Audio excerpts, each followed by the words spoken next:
Hello, today I'd like to share my animation process, in the case it might help someone if you're just getting into animation and you're not sure where to begin.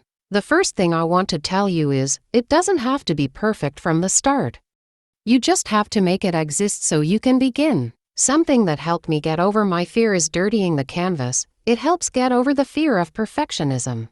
Something else I recommend is using a brush you're comfortable with. The important thing is to capture the emotion of your art. You can worry about the perfectionism later. Before we begin to break it down, remember to pick a canvas size and frame rate that are comfortable for you.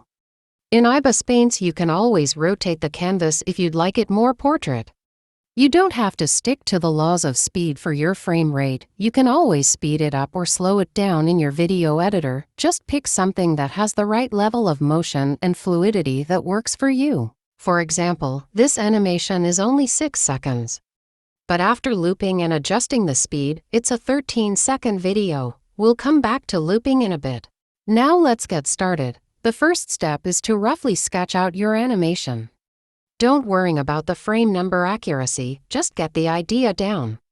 It doesn't matter what it looks like as long as you can understand it. Think of it as a rough sketch. You can upload the draft to your video editor and edit it to your chosen audio. This will help give you an estimate of how long some sections need to be.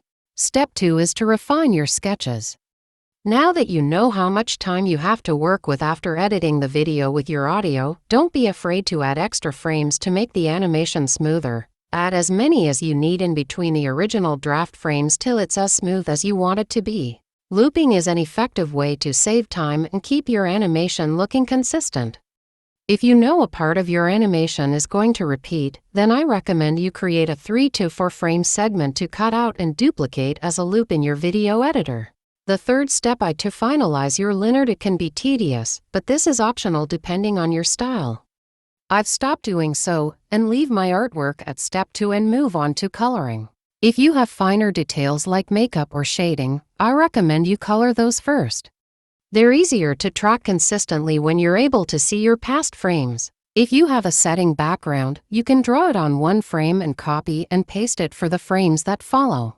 Now for some important notes. If your animation is long or has a lot of detail or takes up a lot of storage space, there is a high chance it will crash.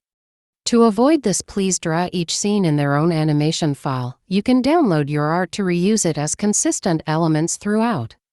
And please close your files correctly, not just the app, otherwise your files may get corrupted.